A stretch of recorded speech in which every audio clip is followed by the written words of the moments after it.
பழனி ஆண்டவனுடைய சந்நிதியில் போகரை நாம் நினைக்கலாம்.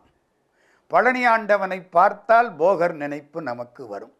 போகர் வரலாற்றை நாம் தொடர்ந்து சிந்தித்து கொண்டிருக்கிறோம். போகர் ஏன் பழனி ஆண்டவனை பழனியில நிறுவினார்? ஏன் வேற இடத்துல நிறுவக்கூடாதா? பழனி ஆண்டவன் கிரகங்களில் செவ்வாய்க்கு அதிபதி. ஒன்று சொல்லுவார் கிருபானந்த வாரியார், இன்பம் வேண்டுமா திருச்செந்தூரை கும்பிடு, துன்பம் போகணுமா பழனி ஆண்டவனை கும்பிடு. இன்ப ஆக்கத்துக்கு திருச்செந்தூர், துன்ப நீக்கத்துக்கு பழனி. நமக்கு ரெண்டும் தான் வேணும். இன்பம் வேணும், துன்பம் வேண்டாம். அப்ப ரெண்டையும் கும்பிடு.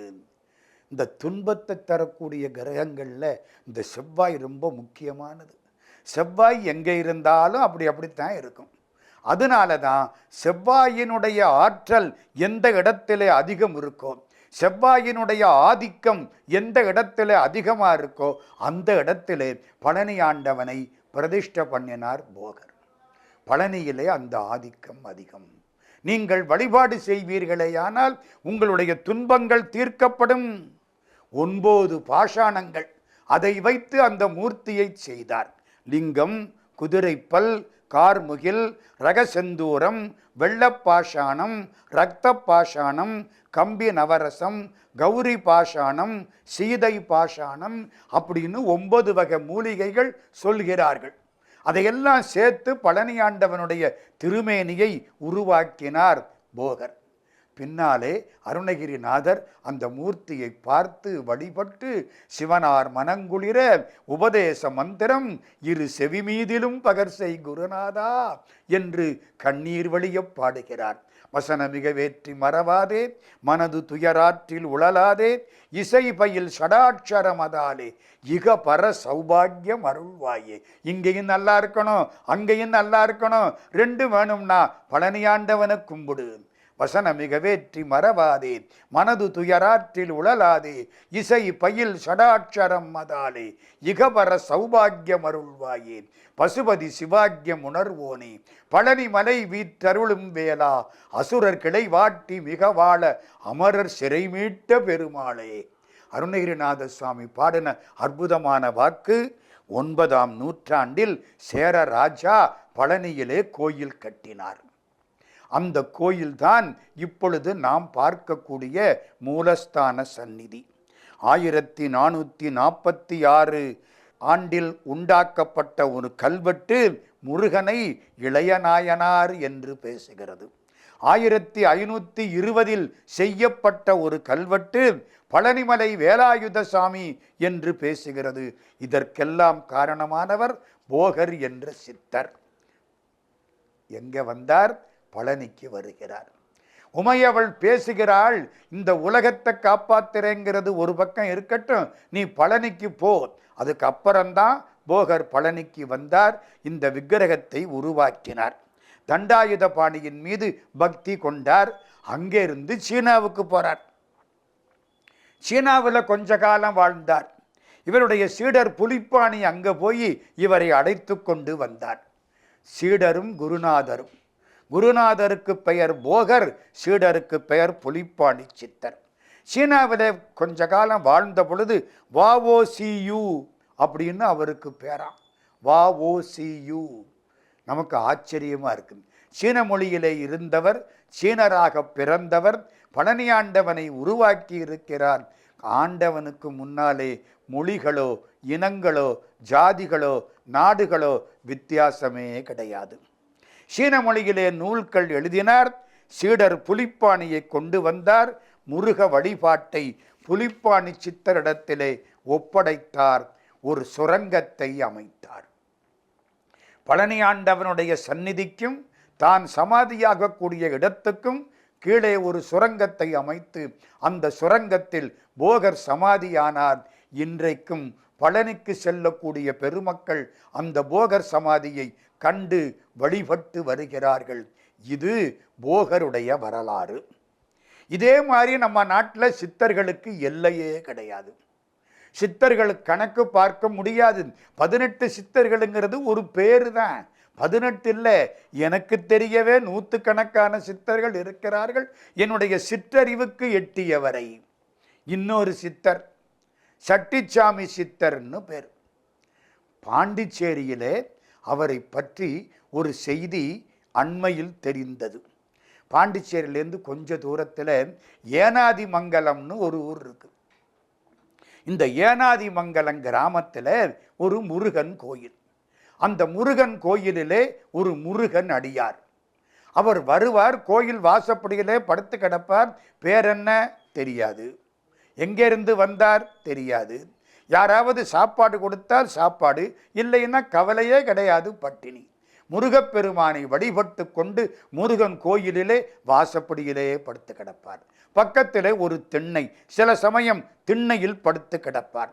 ஊர் மக்கள் உணவு கொடுப்பார்கள். ஒரு ஞானிக்கு உணவு கொடுத்தால் அதுக்கு பலன் ரொம்ப அதிகமாக. 1000 கோயில் கட்டுறதை விட, எத்தனையோ அந்தணர்களுக்கு அன்னதானம் செய்வதை விட, ஒரு ஞானிக்கு ஒரு பகல் உணவு கொடுப்பது சிறப்புன்னு திருமூலர் பேசுகிறார். அகரம் 1000 அந்தணர் கீயிலன், சிகரம் 1000 செய்து முடிக்கிலன், பகரும் ஞானி பகல் உன் பலத்துக்கு நிகரில்லை என்பது நிச்சயம்தானே.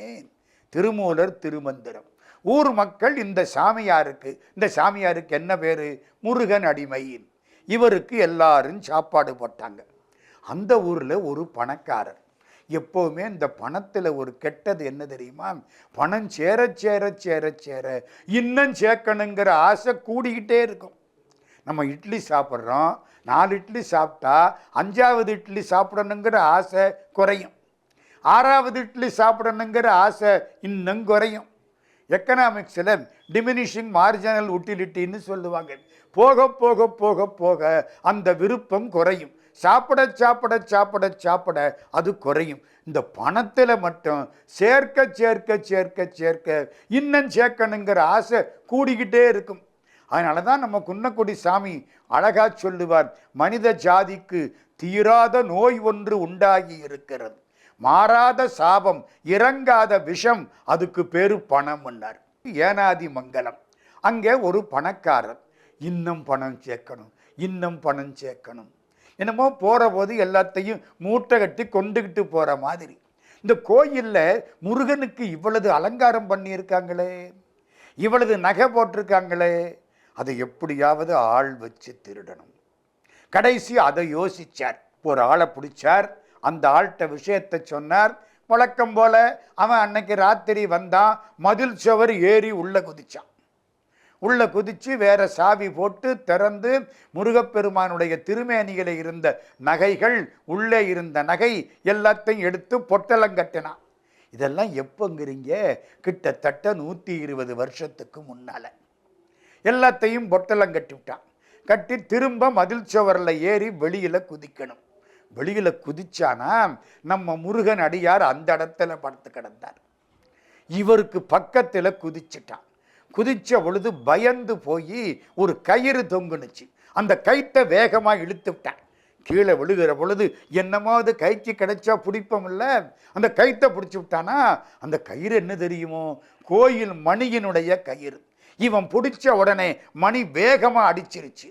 அடித்த உடனே ஊர்க்காரங்கள்லாம் வந்துட்டாங்க.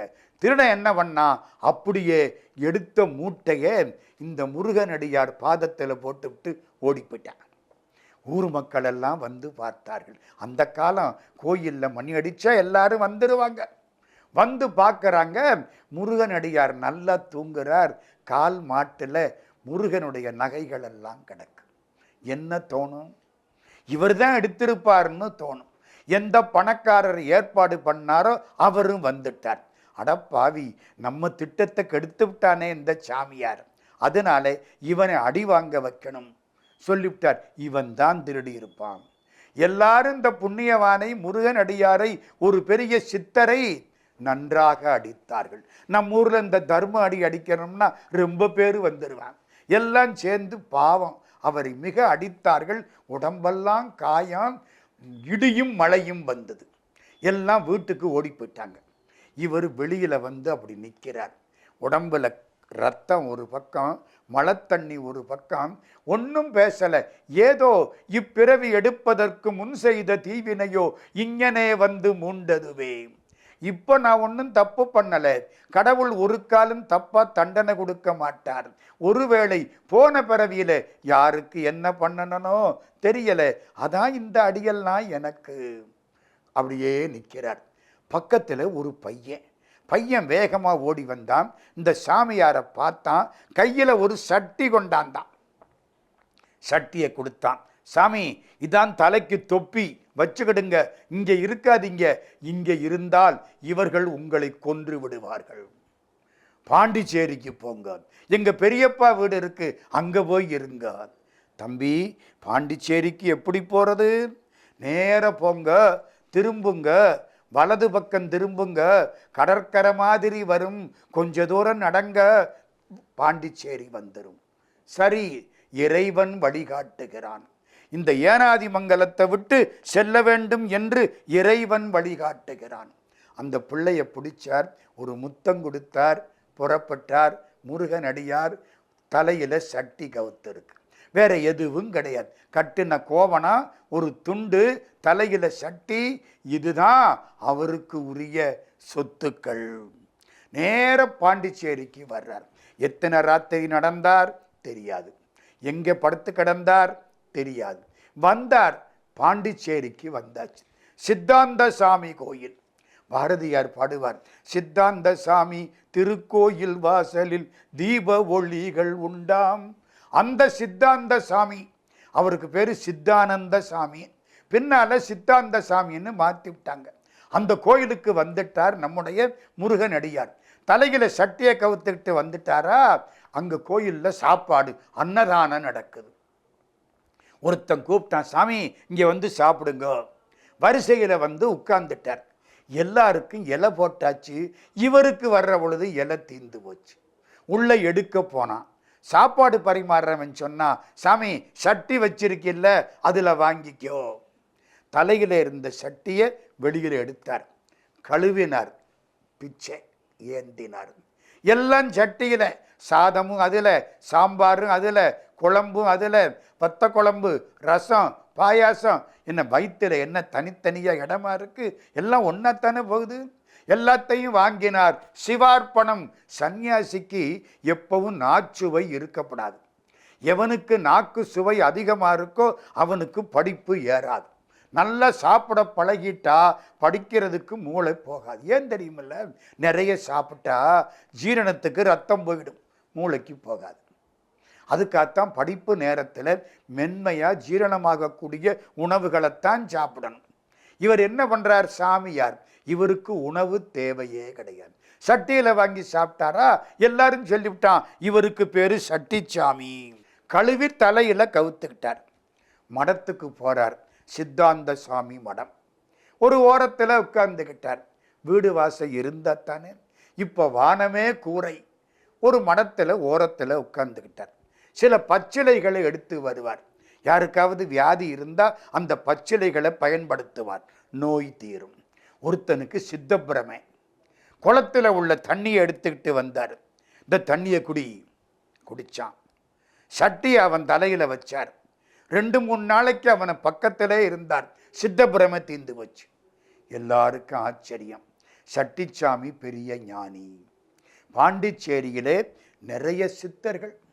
பாண்டிச்சேரி சித்தர்கள் 60க்கும் மேற்பட்டவர்கள். இந்த சாமி அங்கே வாழ்கிறார். ஒரு இனிப்பு கடை, பூந்தி வியாபாரம். சாமி வேகமா போறார். இவ்வளவு பூந்தியை அள்ளுறார். கொஞ்சத்தை இருந்தவனுக்கு கொடுத்தார், கொஞ்சத்தை தெருவில் நாய்க்கு கொடுத்தார், கொஞ்சத்தை இவர் சாப்பிட்டார். பூந்தி கடைக்காரன் பேசாம இருக்கிறான். ஏன் தெரியுமில்ல, சாமி வந்து பூந்திகளை கை வச்சிட்டார்னா அன்னைக்கு வியாபாரம் அருமையா நடக்கும். இது தங்க கை. அதே மாதிரி அன்னைக்கு வியாபாரம் அருமையா நடக்குது. திருவண்ணாமலையிலே சேஷாத்திரி சுவாமிகள் வந்து ஒரு கடையிலே உள்ள பொருளை தொட்டு விட்டால் அன்னைக்கு கடையில வியாபாரம் அமோகமா நடக்கும். அதனால அவருக்கு தங்கக்கை சேஷாத்திரின்னு பேர் கொடுத்தாங்களாம். அதே மாதிரி இவருக்கு இப்போ தங்கக்கை சட்டிச்சாமியார். எங்கே சாப்பிடுவார்? பிடிச்ச வீட்டில் தான் சாப்பிடுவார். பணக்காரர் வீடுன்னு போக மாட்டார், ஏழை வீடுன்னு விலக மாட்டார். இவர் வந்து சாப்பிட்டார்னா அந்த வீட்டிலே அதுக்கப்புறம் வறுமை வராது. செல்வ நலஞ்சேரும். சட்டியிலே உணவு, அருகிலே உள்ளவர்களுக்கு பல கவளம் கொடுப்பார், இவர் ஒரு கவளம் சாப்பிடுவார். ஒரு சமயம் வயல்வெளியில சட்டிச்சாமி படுத்து நிம்மதியா தூங்குறார். ஒரு 4-5 பசங்க ஒரு விளையாட்டா அந்த பக்கம் வந்தவன் என்ன பண்ணா, ஒரு பாம்பு ஒண்ணுச்சு, பாம்பை அடிச்சிட்டாங்க. அடிச்ச பாம்பை தூக்கி போட வேண்டியதானே. தூக்கிக்கிட்டு வந்தா இந்த சாமி தூங்கிக்கிட்டு இருக்காரா, இவர் கழுத்துல பாம்பை போட்டுட்டு ஒளிஞ்சு நிற்கிறாங்க. சாமி கவலைப்படாம முழிச்சார். பாம்பை ஒரு பார்வை பார்த்தார். பாம்பு தலையை தூக்குது. இந்த பசங்களுக்கு பயமா போச்சு. செத்த பாம்பெல்லாம் எப்படி எந்திரிக்குது? ஞானியின் பார்வை, பாம்பு அப்படி எந்திரிச்சுது. சாமி கழுத்துல பாம்பு படம் எடுக்குது. அட, பரமசிவனை பார்த்தாப்புல இருந்துச்சு. கண்ணதாசன் சொல்லுவார், பரமசிவன் கழுத்தில் இருந்து பாம்பு கேட்டது கருடா சௌக்கியமா. கருடன் சொன்னது இருக்கும் இடத்தில் இருந்தால் எல்லாம் சௌக்கியமே. அது மாதிரி பரமசிவன் கழுத்திலே பாம்பு மாதிரி சட்டிச்சாமி கழுத்திலே இந்த பாம்பு. சிறுவர்கள் ஓடி வந்தார்கள். சாமி வாரையும் திட்டல, ஒன்னும் சொல்லல. அந்த பாம்பை எடுத்தார், மரத்திலே பொந்துக்குள்ள விட்டார். பொந்துக்குள்ள பாம்பு போயிடுச்சு. அப்படி கையை வச்சார், பொந்தும் மூடிக்கிச்சு. எல்லாருக்கும் ஆச்சரியம். வழிபட வந்தார்கள். சாமி பெரிய ஞானியின், ஊரே திரண்டு வருது. இந்த பையங்க சொன்ன உடனே காலில் விழுந்தார்கள். சாமி ஓடி போயிட்டார். எங்க ஓடினார் தெரியாது. என் காலில் யாரும் விழ வேண்டாம். சாமி ஓடி போயிட்டார். எங்க ஓடினார் பாண்டிச்சேரிக்காரங்களுக்கு தெரியாது. பழனியில ஒரு சமாதி இருக்கு சட்டிச்சாமிக்கு. செட்டிநாட்டிலே தேவகோட்டையிலே ஒரு சமாதி இருக்கு சட்டிச்சாமிக்கு. அவர் யாரு, பேரெல்லாம் ஒன்றும் தெரியாது. பழனிக்கு போனாரா தெரியாது. சாதுக்கள், சந்நியாசிகள், சித்தர்கள் ஒரு ஊரில் சமாதி ஆவார்கள், திரும்ப எழுந்திருப்பார்கள். இந்த ஜீவ சமாதின்னு சொல்றோம் பாருங்க, சில பேர் அதை தப்பா நினைச்சுக்கிட்டு இருக்காங்க. ஜீவ சமாதின்னு சொன்னா உயிரோட கொண்டே சமாதியில வச்சு விடுறதுன்னு. அதெல்லாம் கிடையாது. உயிரோட சமாதியில வைக்கிறது கிடையாது. இந்த உயிர் வெளியில போகாம அவர்கள் உடம்புக்குள் இந்த உயிரை ஒடுக்கிக் கொள்கிறார்கள். நமக்கெல்லாம் உடம்பை விட்டுட்டு உயிர் வெளியில போயிடும். அதனால இதுக்கு பிணம்னு பேர் வச்சு விடுறோம். அவர்கள் உடம்புக்கு உள்ளே உயிரை ஒடுக்கிக் கொள்வார்கள். அந்த உடம்பை அப்படியே கொண்டே வைக்கலாம், திரும்பவும் எழுவார்கள். அந்த வாய்ப்பு இருக்கிறது. அதனாலதான் செத்தார் எழுகின்ற திருநாள் அடுத்தது அப்படின்னு வள்ளற் பெருமான் பேசுவார். யாரையும் எரிக்காதே, புதைத்து வை அப்படின்னு பேசுவார். பணம் புதைக்க சம்மதிப்பீர், பிணம் புதைக்க சம்மதியீர் அப்படின்னு சொல்லுவார். சித்தர்கள் அப்படியே உடம்புக்குள்ளேயே அந்த உயிரை ஒடுக்கிக் கொள்வார்கள். அதுக்கு பேரு தான் ஜீவ சமாதின்னு பேரு. சித்தராக இருக்கக்கூடிய சட்டிச்சாமி பழனியிலே ஒரு சமாதி. தேவகோட்டை பகுதியிலே நடனமாடினார். நடமாடுவார், நடனமும் ஆடுவார். கையில அந்த சட்டி, அதுதான் சாமிக்கு அடையாளம். ஒரு செட்டியார் வீட்டில் சாப்பிட போனாராம். அந்த செட்டியாருக்கு ரொம்ப நாள் குழந்தை கிடையாது. சாமி காலில் வந்து விழுந்தார். சாமி என்ன சொன்னார் தெரியுமா? கந்தர் சஷ்டி விரதம் இரு. செட்டியார் விரதம் இருந்தார். 7வது நாள் காலையில் சாமி வந்து சாப்பிடணும்னார். சரின்ட்டார் சட்டிச்சாமி. செட்டியார் 6 நாள் பட்டினி, முழு பட்டினி. 7ஆம் நாள் காலையில் ஒரு 50 பேருக்கு சாப்பாடு தயாராகி இருக்கு. சட்டிச்சாமி புறப்பட்டு வந்தார். இவருக்கு மகிழ்ச்சி, ஒரு ஞானி நம்ம வீட்டில் சாப்பிட போறார். வந்தவர் என்ன பண்ணார்? அடுத்த வீட்டுக்குள்ள நுழைஞ்சிட்டார். அந்த வீட்டுக்காரருக்கு அதிர்ஷ்டம், அவர் சாப்பாடு போட்டு விட்டார். இவருக்கு வருத்தம், நமக்கு வந்த சாமி அங்க போயிட்டாரு. வகுத்தான் வகுத்த வகையல்லால் கோடி தொகுத்தார்க்கும் துய்த்தல் அரிது. நமக்கு கிடைக்கலையே, இந்த சாமிக்கு பிட்சை போடக்கூடிய புண்ணியம் பாக்கியம் நமக்கு கிடைக்கலையே. வருத்தப்பட்டார். சாமி அந்த வீட்டில் சாப்பிட்டு இங்கே வந்தார். இவரை பார்த்தார், என்ன சாப்பிடலாமா? இவருக்கு ஒன்றும் புரியலை. அங்கே சாப்பிட்டுருப்பார்ல, நம்ம வீட்டில் பேரு பண்ண போறார், கையை நினைக்க போறார், அவ்வளவுதான். வருத்தப்பட்டார். உள்ள வா. சாமி உள்ள வந்தார், உட்கார்ந்தார். இலை போட்டாச்சு. நிறைய வை, நிறைய வை, சாப்பாடு நிறைய வை. நிறைய சாப்பாடு வச்சாங்க. அந்த சாப்பாட்டை பார்த்தா அவ்வளவு சாப்பாடு. அஞ்சாள் சாப்பாடு. சாமி ஒரு பக்ரானங்கல் டேம் கட்டினார். சாம்பார் ஊத்து ஒரு மூச்சை இழுத்து விட்டார், அவ்வளவு சாப்பாடும் உள்ளே போயிடுச்சு. அடுத்து ஒரு அஞ்சாள் சாப்பாடு ரசத்தில் போயிடுச்சு. வீட்டுக்காரர் செட்டியார் காலில் விழுந்தார், கும்பிட்டார். சாமியும் மன்னிச்சுக்கிடுங்க. சாமி சிரிச்சபடி ஓடி போயிட்டார். நிறைய வை, நிறைய வை, சாதத்தை நிறைய வை இல்லை, உன் வீட்டில் பிள்ளைகள் நிறைய எனக்கு வை. அந்த குடும்பத்தில் 9 குழந்தைகள் பிறந்தன. திருப்பெருந்துறையிலே உள்ள காட்சியை தேவகோட்டையில் காட்டினார் சட்டிச்சாமி. சட்டிச்சாமி என்ற சித்தருக்கு ஒரு சமாதி கோயில் எழுப்பப்பட்டு கிட்டத்தட்ட ஒரு 80-90 ஆண்டுகளாக தேவகோட்டையில் வழிபடப்பட்டு வருகிறது. சித்தர்களில் குறிப்பிடத்தக்கவராக ஏழைகளோடு ஏழைகளாக தெரிந்தவர் சட்டிச்சாமி சித்தர்.